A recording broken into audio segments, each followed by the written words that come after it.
pastor Ivonei Melches. Olá, amigo, você que todas as quintas-feiras, 16 horas, no horário do Brasil, que é a Rádio Brasília, acompanha este programa especial, o programa Palavra e Música, em que a Palavra de Deus é estudada. Nós estamos felizes de tê-lo conosco, acompanhando essa série de temas sobre os mistérios do livro de Daniel.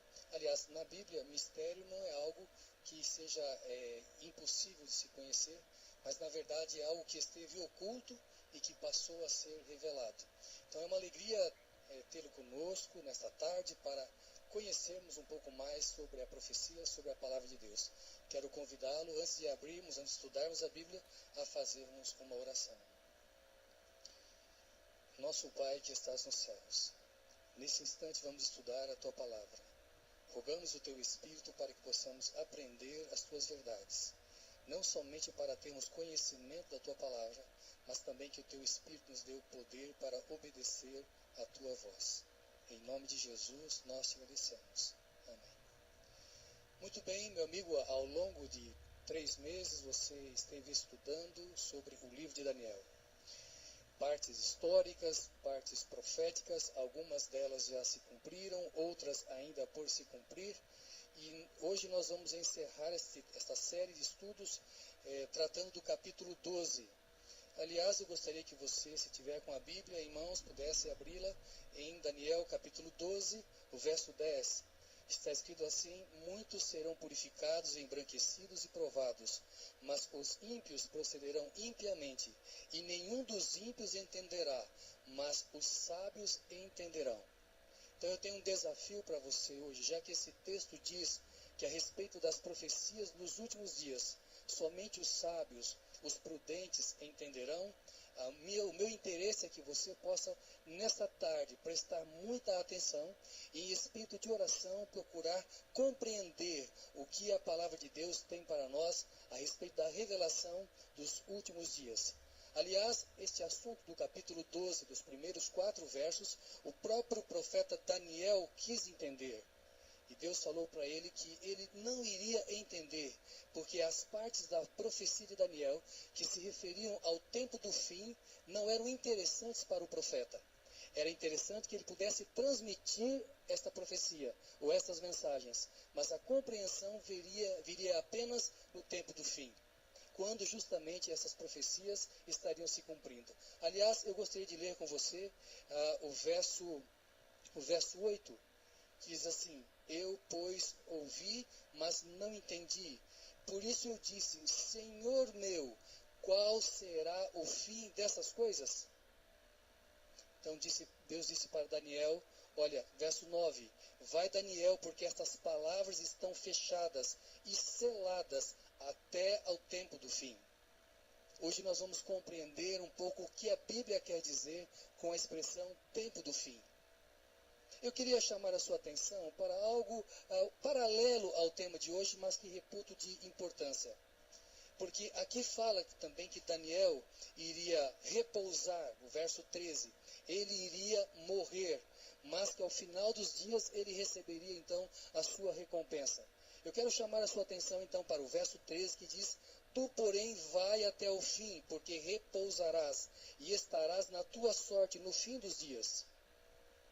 O verso 2 assim: e muitos dos que dormem no pó da terra ressuscitarão, uns para a vida eterna e outros para a vergonha e desprezo eterno. Eu quero chamar a sua atenção aqui para o assunto morte. Às vezes estudamos a Bíblia com as pessoas e tratamos do tema da morte. Alguns pensam que o ser humano, após a morte, de alguma maneira ele continua vivo, ou em espírito, ou na alma reencarnando. Quando nós tratamos do assunto da morte na Bíblia, normalmente nós citamos o que Jesus disse a respeito de Lázaro, o irmão de Maria e Marta, quando estava morto. Ele disse: Lázaro, dorme. As pessoas riram e disseram assim: olha, se Lázaro está dormindo, não há nenhum problema. Então Jesus falou: Lázaro está morto. O apóstolo Paulo, quando fala da esperança da volta de Jesus, em 1 Tessalonicenses capítulo 4, ele também compara a morte a um sono. Mas isso não é ensinamento apenas do Novo Testamento. Já que estamos estudando o capítulo 12 de Daniel, aqui no Antigo Testamento, a Bíblia também compara a morte, o estado de inconsciência, como no Salmo capítulo 146, verso 4, diz: sai-lhes o espírito e nesse mesmo instante perecem os seus pensamentos.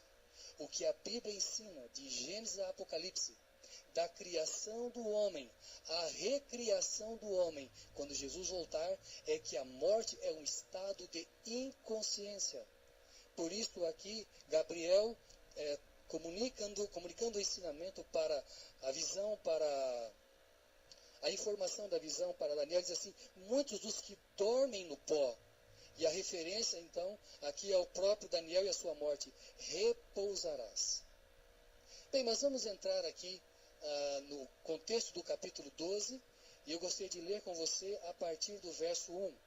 Então, Daniel 12, verso 1 diz assim: e naquele tempo se levantará Miguel, o príncipe que se levanta pelos filhos do teu povo, e haverá um tempo de angústia, qual nunca houve, desde que houve nação até aquele tempo. Mas naquele tempo livrar-se-á o teu povo, todo aquele que se achar escrito no livro. E aí vem o verso que nós lemos, o verso 2. E muitos dos que dormem no pó da terra ressuscitarão, uns para a vida eterna e outros para vergonha e desprezo eterno. Você sabe que do capítulo 10 ao capítulo 12, o tema é o mesmo, a visão é a mesma. O capítulo 12 inicia-se dizendo assim: olha, naquele tempo vai se levantar Miguel para defender o seu povo. Naquele tempo de angústia, de sofrimento, de dor, Miguel vai se levantar para livrar o seu povo. Você que já estudou os capítulos anteriores de Daniel, sabe que, na verdade, o que está inserido no livro de Daniel é o conflito entre o bem e o mal. E você vê que, ao final, o bem prevalece. Você que estudou essas séries de textos sobre o livro de Daniel sabe que o que é tratado é a luta de Cristo e seus anjos contra Satanás e os seus anjos. E como é descortinada a luta entre o bem e o mal desde o tempo de Daniel, digamos assim, a partir das profecias que ele relata, até o tempo da restauração de todas as coisas. No tempo do fim, Miguel, o grande príncipe, se levantará para defender o povo de Deus. Embora você e eu nos preocupemos em prosperarmos, em cuidar da nossa vida, dos nossos afazeres, dos nossos familiares, queremos o melhor para nós em todos os sentidos, todavia a Bíblia ensina que haverá um tempo de angústia, qual nunca houve na face da terra.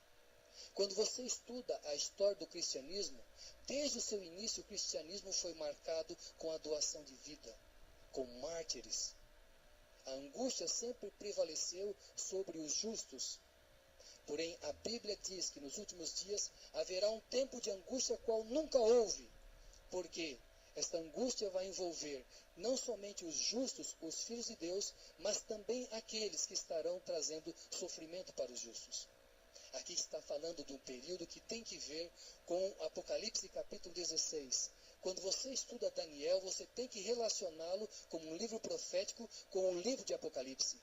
E Apocalipse capítulo 16 é ensinado que após haver trevas no santuário, fumaça no santuário divino, quando Jesus não estará então simbolizando que Jesus não estará mais intercedendo pelas pessoas, quando for feito o decreto que aquele que é justo continue justo, o santo a santificar-se e o impuro a ser impuro, quando as pessoas não poderão mais mudar o seu destino, quando Jesus enfim deixar de oferecer o plano da salvação para as pessoas, quando ele estiver então para descer e retribuir a cada um conforme as suas obras, pouco antes de Jesus descer nas nuvens dos céus, e na expressão comum entre nós, e a porta da graça estiver fechada, então serão derramadas as 7 pragas sobre os seres humanos nessa terra, sobre os homens maus.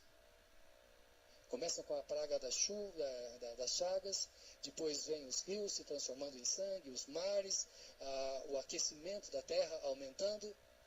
Muito bem, é nesse tempo que se levantará Miguel, o grande príncipe, para defender o seu povo, que até então estava sendo perseguido. Então essa angústia envolverá justos e maus. Agora, algumas pessoas dizem assim, que Miguel representa um anjo, o principal dos anjos. E eu queria me ater com você em alguns instantes para entendermos quando a Bíblia fala de Miguel, a quem ela está se referindo. Miguel aqui é chamado de príncipe. Se nós lermos a Bíblia em Daniel capítulo 9, verso 25, nós novamente encontramos a expressão príncipe. Daniel 9, 25, sabe e entende, desde a saída da ordem para restaurar e para edificar Jerusalém, até ao Messias, o príncipe. Vejam que aqui a expressão príncipe, que apareceu no capítulo 12 para Miguel, aparece aqui para o Messias. Nós podemos ler Apocalipse capítulo 12, verso 7, onde fala do Miguel lutando contra o dragão e os seus anjos. Apocalipse 12, verso 7. E houve batalha no céu, e Miguel e os seus anjos batalhavam contra o dragão, e batalhavam o dragão e os seus anjos. Quem é o dragão? O verso 9 explica. E foi precipitado o grande dragão, a antiga serpente chamada o Diabo e Satanás. Muito bem, aqui nós temos outra vez então em que aparece a palavra Miguel, em luta contra o dragão no céu. Se você for ler a cartinha de São Judas, que é a carta anterior ao livro do Apocalipse, no verso 9 você encontra novamente a expressão Miguel. Mas o arcanjo Miguel, quando contendia com o diabo e disputava a respeito do corpo de Moisés, não ousou pronunciar juízo de maldição contra ele, mas disse, o Senhor te repreenda. Bem, aqui a expressão Miguel é antecedida da palavra arcanjo. Então nós vimos já aqui, aparece a expressão Miguel em Apocalipse capítulo 2, em Daniel capítulo 12, verso 1, aparece também, nós não lemos, no capítulo 10, aparece também no capítulo 9, verso 25, a expressão Miguel, relacionada então com o Messias. Fomos ao Apocalipse e lemos que Miguel luta contra o dragão e os seus anjos. E aqui, em Judas, verso 9, diz que Miguel é um arcanjo. Muito bem. Ao irmos aos textos do apóstolo Paulo, na primeira carta aos Tessalonicenses, capítulo 4, verso 16, nós lemos também a respeito do arcanjo. Porque o mesmo Senhor descerá do céu com alarido e com voz de arcanjo, e com a trombeta de Deus, e os que morreram em Cristo ressuscitarão primeiro. Aqui o arcanjo é aquele que fala e manda a ressurreição dos que morreram em Cristo. Então vamos comparar essa expressão com São João, capítulo 5, onde fala a respeito da ressurreição. E quem é que ordena esta ressurreição no final dos tempos? São João capítulo 5, verso 21.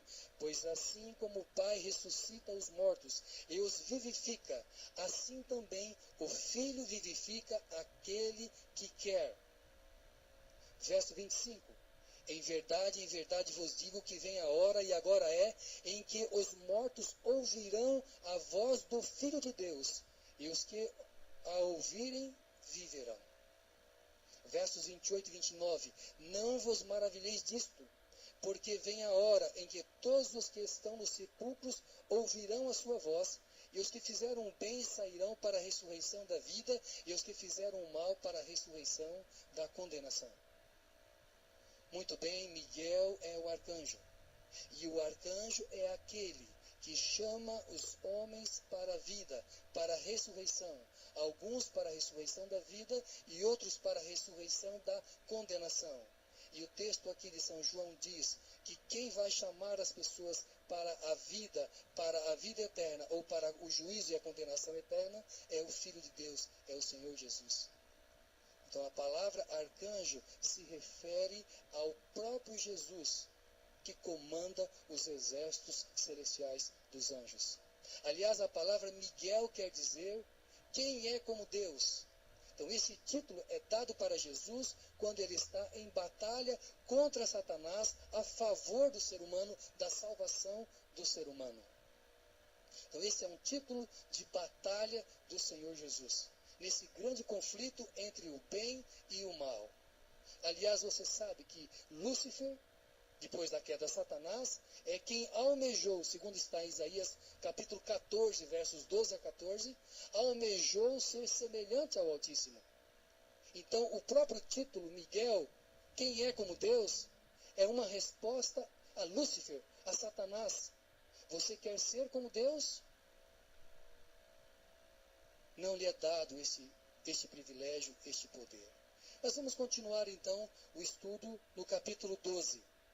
Nós lemos no verso 2 que haverá ressurreição, uns para a vida eterna e outros para a vergonha eterna, ou para a vergonha e desprezo eterno. Eu quero chamar a sua atenção aqui para esta que é uma ressurreição especial. Nós entendemos pela Bíblia que quando Jesus voltar, aqueles que morreram em Cristo, nós lemos esse texto na primeira carta aos Tessalonicenses, esses vão ressuscitar primeiro. E irão para o céu. E após 1000 anos, lá no céu, Jesus voltará com os seus filhos e os seus anjos, novamente a esta terra. E quando ele voltar pela segunda vez, haverá a ressurreição dos maus, para o juízo e para a condenação, a chamada segunda morte, no lago de fogo. Muito bem, mas aqui no verso 2 diz que alguns ressuscitarão para a vida eterna e outros para a vergonha e desprezo eterno. Depois dos acontecimentos narrados em Apocalipse capítulo 10 e 11, quando houver a ressurreição dos filhos de Deus para irem para o reino dos céus, haverá também a ressurreição de uns poucos maus para verem o Senhor voltar. Como fazemos? Como o senhor pode dizer, pastor, que alguns maus irão ressuscitar nesta ocasião? Lembre-se de Apocalipse 1, verso 7, que diz que quando Jesus voltar, todo olho verá. Mas ainda traz uma outra informação que diz, até aqueles que o traspassaram. Você deve conhecer o Evangelho de São Mateus, o julgamento de Jesus, lá em São Mateus, capítulo 26. Quando Jesus está sendo julgado, ele diz para as pessoas no Sinédrio, vocês verão em breve o Filho do Homem, à destra do Todo-Poderoso, descendo nas nuvens dos céus.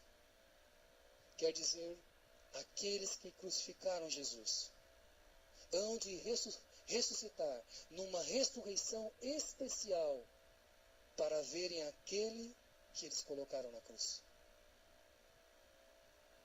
Bem, uns vão ressuscitar para o desprezo eterno, outros para a vida eterna.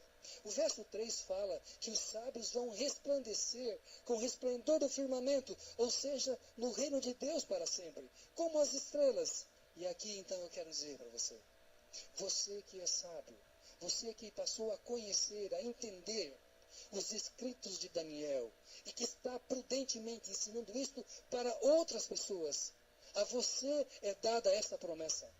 Todos aqueles que ensinaram que Jesus há de voltar, aqueles que mencionaram as mensagens dos 3 anjos do Apocalipse capítulo 14, estes que tiveram essa função especial na história deste mundo, de nos últimos dias desta história, de um mundo de sofrimento e de pecado, essas pessoas que anunciaram a mensagem de esperança da volta de Jesus, essas então vão ressuscitar para ver o glorioso Salvador voltando com poder e grande glória, como um relâmpago na expressão do próprio Jesus, como um relâmpago que aparece do Oriente ao Ocidente.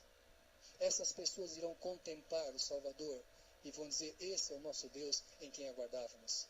O que Daniel capítulo 12 está dizendo, ele está fechando esta série de informações do conflito entre o bem e o mal. Mas lembre-se, no começo nós falamos que Daniel queria conhecer sobre esse assunto. Mas Deus disse para ele, esse livro está selado. Apocalipse capítulo 12, verso 4 diz assim, Daniel capítulo 12, verso 4 diz assim, e tu, Daniel, fecha essas palavras e sela este livro até ao fim do tempo. Muitos correrão de uma parte para outra e a ciência se multiplicará. Ora, nós entendemos que o que foi fechado, impossível de ser compreendido até o fim do tempo, foram as partes proféticas que tem que ver com os tempos finais. O tempo não nos permite ler todos os textos bíblicos, mas Daniel 8, verso 26, fala que a profecia seria entendida no final. E Daniel 8, verso 13, também fala da visão. Então, na verdade, em Daniel capítulo 8, onde fala da visão do carneiro e do bode, onde fala do bem e o mal lutando ali, o poder da Medopérsia, o poder da Grécia, depois vem a Roma pagã, em toda essa sequência, é possível haver uma compreensão. Mas a parte que tem que ver com os últimos dias, esta parte está selada. Por isso Daniel não conseguiu entender essa expressão no grego, maré. Esta parte aí, a maré, esta parte da visão que tem que ver com os tempos do fim, ela está selada. Mas a outra parte, que podia ser compreendido mesmo no tempo de Daniel. Daniel viveu no tempo de Babilônia, ele entendeu a cabeça de ouro da estátua que representava a Babilônia. Ele viveu no tempo da Medopérsia. Ele entendeu que aquele carneiro representava a Medopérsia. Na própria profecia também apresenta a respeito do bode, que o bode representava o reino da Grécia. Isso era possível de ser entendido. Quando Jesus veio ao mundo, ele falou assim, o reino de Deus chegou até vós. O tempo está cumprido. Quando João Batista falou isso também, de certa maneira, eles se referiam às promessas do Antigo Testamento, da vinda do Messias, mas também se referiam à profecia das 70 semanas, que podiam ser compreendidas no tempo de Jesus. Mas a parte final, o tempo, tempos e metade de um tempo, a parte das 2.300 tardes e manhãs, Daniel não precisava se preocupar em entender, porque isso seria conhecido apenas no tempo do fim, quando se completassem os dias. Aliás, nós temos que mencionar que no verso 4 diz assim, muitos correrão de uma parte para outra e a ciência se multiplicará. Alguns veem nesse verso 4 a realidade do desenvolvimento tecnológico a partir do século XIX. A invenção do automóvel, do motor a combustão, do avião, as pessoas se locomovendo de um lado para outro. É verdade que hoje nós podemos ter acesso a muita informação que não tínhamos no passado. Quando que a pessoa podia imaginar que um ser humano com um celular pudesse acompanhar um sinal e poder ver uma programação ao vivo? Quando que as pessoas poderiam imaginar que alguém poderia saber o sexo do seu bebezinho antes do nascimento? Bem, o saber se multiplicará, a ciência se multiplicará. É verdade que isso tem que ver com os aspectos do desenvolvimento tecnológico. Mas aqui também tem que ver com as pessoas procurando compreender as profecias, entender as verdades de Deus, os livros proféticos. Nos últimos dias, os homens buscariam, os sábios buscariam o conhecimento da palavra de Deus. E quando chegasse o tempo oportuno, Deus daria o entendimento. Quando estivessem se cumprindo esses eventos finais, essas profecias, Deus também daria o entendimento para as pessoas. Na sua palavra que ficou preservada ao longo dos séculos. Eu gostaria de ler com vocês no verso 7, diz assim, e eu vi o homem vestido de linho. Este homem vestido de linho aqui aparece também no capítulo 10, já que a visão é a mesma, e por incrível que pareça também em Apocalipse capítulo 10, fala também de um ser humano, de um anjo, com a sua mão levantada para efetuar o juramento. Quando você lê o livro de Daniel, você encontra muito da compreensão deste livro no livro do Apocalipse. Daniel esteve fechado, mas o Apocalipse foi um livro aberto. Aliás, a palavra Apocalipse quer dizer revelação. E Apocalipse capítulo 10 trata desse aspecto de como as pessoas iriam entender as profecias de Daniel. O livro que foi selado no passado, o livro de Daniel, quando aparece em Apocalipse capítulo 10, o anjo segurando o livro, ele está aberto. Dentro da cronologia do entendimento profético, as pessoas então iriam estudar o livro de Daniel e iriam entender. É bem verdade que haveria decepção. E Apocalipse capítulo 10 fala da decepção. Se aqui no capítulo 7 fala que a profecia seria entendida e que as coisas iriam se cumprir depois de um tempo, veja lá o verso 7. Um tempo, tempos e metade de um tempo, quando tiverem acabado de destruir o poder do povo santo, todas essas coisas serão cumpridas. Apocalipse capítulo 10 fala então que haveria um entendimento da profecia, mas que também haveria uma decepção. E o segredo de Deus seria revelado. E diz também em Apocalipse capítulo 10 que não haverá mais tempo. Então, a profecia que tem que ver com o tempo, finda-se com o cumprimento do Apocalipse capítulo 10. Ou seja, as 2.300 tardes e manhãs referidas em Daniel capítulo 7, elas compreendem o último período profético, estabelecendo data, cumprindo-se em 1844. Nós vamos localizar aqui. Então, o verso 7 fala que depois de um tempo, tempos, em metade de um tempo, cumprir-se-iria esse libertamento do povo de Deus, esse livramento e o entendimento também das profecias, dos eventos finais. O que quer dizer esse tempo, tempos e metade de um tempo? Se você abrir a Bíblia em Daniel capítulo 11, verso 13, diz assim: porque o rei do norte tornará e porá em campo uma multidão maior do que a primeira, ao cabo de tempos, isto é, anos. Então, em profecia, tempo significa ano. Então, tempo, tempos e metade de um tempo. Ano, 2 anos e metade de um ano. 3 anos e meio. Essa expressão nos livros proféticos é comum. Se você abrir a Bíblia em Daniel capítulo 7, verso 25, você verá que lá também aparece a expressão tempo, tempos e metade de um tempo. Se você abrir a Bíblia em Apocalipse capítulo 12, você vai encontrar a expressão tempo, tempos e metade de um tempo. Em Daniel capítulo 7 é a ponta pequena, um poder político-religioso que ia perseguir o povo de Deus. Quando você lê em Apocalipse capítulo 12, a mulher indo para o deserto, se refere ao dragão, ao paganismo, perseguindo a igreja. O paganismo e o romanismo. Quando você vai em Apocalipse capítulo 13, você encontra esse mesmo período já com a expressão 42 meses. Falando sobre a perseguição da besta sobre os santos, os filhos de Deus. Ainda em Apocalipse capítulo 12, você não encontra apenas a expressão tempo, tempos, metade de um tempo, mas você também encontra a expressão 1260 dias.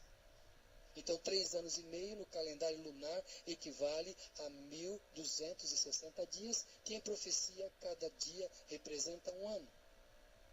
Então, Deus diz para Daniel: olha, o que vai acontecer é que essas profecias cumprir-se-ão depois de 1260 dias, ou 1260 anos, da perseguição sobre os cristãos, que foi de 538 a 1798. Então, quando que as profecias referentes ao tempo do fim seriam compreendidas? Quando que a profecia das 2.300 tardes e manhãs seria compreendida? Após passar um tempo, tempos e metade de um tempo. Agora eu queria chamar a sua atenção para um outro período, para mais 2 períodos proféticos que são mencionados aqui. Se você ler, por exemplo, o verso 11 assim: e desde o tempo em que o contínuo sacrifício for tirado e posta a abominação desoladora, haverá 1290 dias. O verso 12 diz assim: bem-aventurado o que espera e chega até 1335 dias.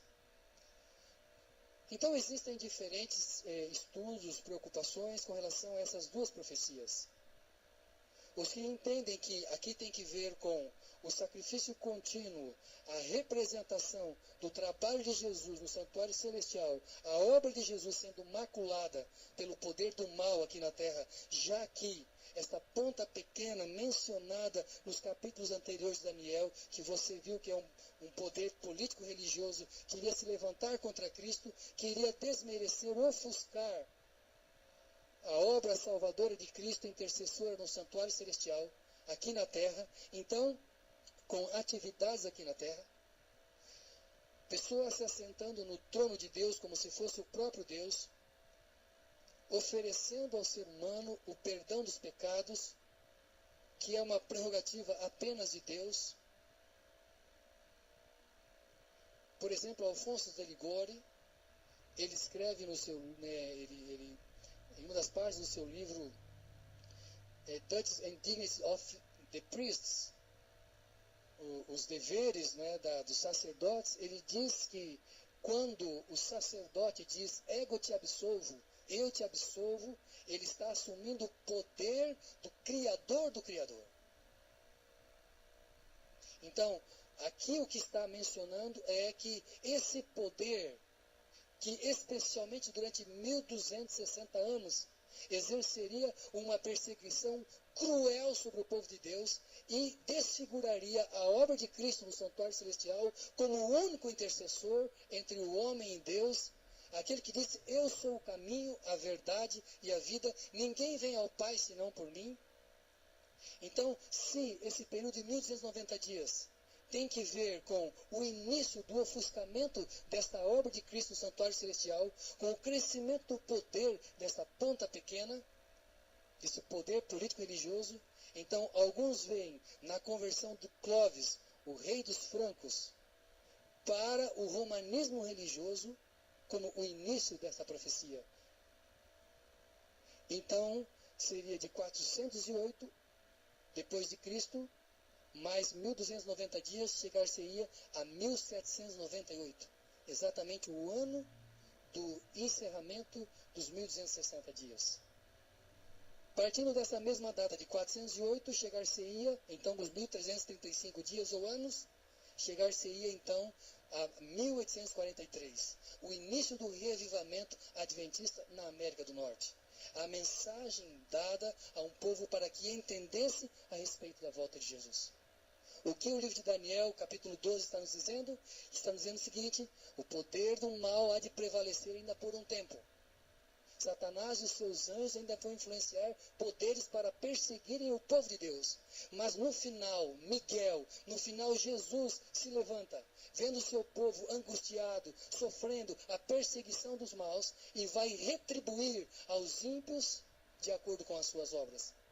Assim como o Egito, que durante mais de 400 anos fez sofrer o povo de Israel, e Deus libertou o seu povo, enviando as pragas sobre o Egito, assim também ao final da história deste mundo, Deus se levanta para defender o seu povo e dar o reino àqueles que o amam e que o servem. Meus queridos, eu queria encerrar minhas palavras aqui lembrando do que está no verso 3. Os sábios, pois, resplandecerão como o resplendor do firmamento. Você que estudou todas essas profecias de Daniel, você que tem esse conhecimento, não só da história, não só do cumprimento passado da profecia, mas que entende os dias que nós estamos vivendo, desde 1798, os dias finais. Você que está tendo esse conhecimento bíblico, o que você fará com ele? Vai guardar apenas para si? Ou vai permitir que a memória vá deixando isso no relento até o esquecimento? Ou você quer comunicar esse conhecimento, tornar-se cada vez mais sábio, para enfim resplandecer como estrela no firmamento, ou seja, você estar para sempre no reino de Deus? Deus disse para Daniel: Daniel, você não vai entender. Você não precisa entender essa parte. Isso tem que ver com o tempo do fim. No tempo do fim, os meus filhos, eu vou dar entendimento para eles. Eles vão entender essas profecias, porque no tempo do fim será importante entender sobre o fim dos tempos. E estes sábios, prudentes, eles vão de ensinar as outras pessoas. Você, meu querido, adquiriu tanto conhecimento da palavra de Deus, da profecia. E a Bíblia diz: não havendo profecia, o povo se corrompe. Você tem motivos para ter esperança. Você pode acreditar na ressurreição dos mortos. Se você perdeu um ente querido, na palavra de Deus há solução para todos os problemas, até para a morte. O apóstolo Paulo disse que o último inimigo a ser vencido será a morte. Jesus voltará para buscar os seus filhos, então ele vai ressuscitá-los. Ele vai livrar os seus filhos do sofrimento, da dor, de um mundo de pecado, de separação, de angústia, de doença. Deus tem algo melhor para você. Por isso essa mensagem é para os nossos dias. Você já quer conhecer o Jesus como Salvador pessoal? Agora você tem que entender que esse Jesus que veio e morreu na cruz e que foi ao céu, ele haverá de voltar. E ele vai pedir para os seus anjos, mandar os seus anjos buscar de um lado a outro todos os seus escolhidos. Você quer estar em que lugar quando Jesus voltar? Você quer estar entre aqueles que vão receber a vida eterna? Ou você quer estar entre aqueles que não serão livrados por Jesus, que não terão o nome escrito no livro da vida e que vão padecer a vergonha e o desprezo eterno, a chamada segunda morte? Que a compreensão do livro de Daniel possa produzir em você a alegria, a certeza de que Deus está vivo e que Ele ama os seus filhos e que na palavra de Deus há solução para tudo, até para a morte. Por isso eu digo para você, entrega o teu caminho ao Senhor, confia nele e o mais Ele fará. Nós iremos agora ouvir a Elaine cantar, que ela vai representar o meu desejo, a minha oração neste momento.